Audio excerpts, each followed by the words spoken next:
നൈക്കിൽ നിന്ന് കുറച്ച് പ്രൊഡക്ട്സ് തന്നിട്ട് നമുക്ക് അൺബോക്സ് ചെയ്ത് നോക്കാം. ഞാനത് കുറച്ച് പൊട്ടിക്കാനായിട്ട് നോക്കി, പക്ഷെ എനിക്കങ്ങോട്ട് മനസ്സ് അനുവദിക്കുന്നില്ല. വീഡിയോ ചെയ്ത് തന്നെ ഇത് ഓപ്പൺ ആക്കാൻ വിചാരിച്ചു.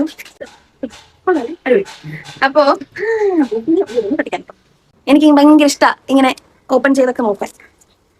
എന്ത് ഇങ്ങനെ തുറക്കുന്നേ, എനിക്കാണെങ്കിൽ നശിപ്പിച്ച് അങ്ങോട്ട് തുറക്കാനായിട്ട് ഇങ്ങനെ ഇത് തുറക്കുന്നേ. ഞാൻ ആലോചിക്കുന്നത് എങ്ങനെ തുറക്കുന്നേന്ന്. ഇങ്ങനെ ഇവിടെ നിങ്ങൾക്ക് ആർക്കും അറിയത്തില്ലെങ്കിൽ ഇങ്ങനെ കേട്ടോ, ഇങ്ങനെ സംഭവം കൊള്ളാലേ. സോറി, ഇത് യെസ് ഹുദയുടെ പ്രൊഡക്റ്റാ. ഞാനൊരു കളർ കറക്റ്റർ നോക്കിയിട്ടുണ്ടായിരുന്നു. അപ്പൊ അതാ, അയ്യോ എത്ര നാള് ഈ സാധനം ചെറുതാണെങ്കിലും നല്ല വരുന്നുണ്ട്. ആക്രാന്ത് കാരണം ഞാനങ്ങ് തുറന്നു. ഞാനിങ്ങനെ ഇൻഫ്ലുവൻസേഴ്സ് ഒക്കെ ചെയ്യുന്ന മാതിരി തുറന്നു തരാം. ബ്രഷസ് ഒക്കെ അടിപൊളി കേട്ടോ. അയ്യോ എന്ത് സ്മൂത്ത് ടെക്സ്ചറാണെന്നറിയോ. അടിപൊളി അടിപൊളി അടിപൊളി അടിപൊളി. തൊട്ട് നോവിക്കാൻ പോലും തോന്നുന്നില്ല. ഞങ്ങൾക്ക് വേണമെങ്കിൽ വാങ്ങിക്കാം, പക്ഷെ അടിപൊളിയാണ്. ഓക്കെ, ഇതാണ് നമ്മുടെ ഫസ്റ്റത്തെ പ്രോഡക്റ്റ്. ഞാൻ അടുത്ത പ്രോഡക്റ്റ് കാണാം. അടുത്ത പ്രോഡക്റ്റ് അടുത്ത വീഡിയോയിൽ കാണിച്ചു തരാം കേട്ടോ.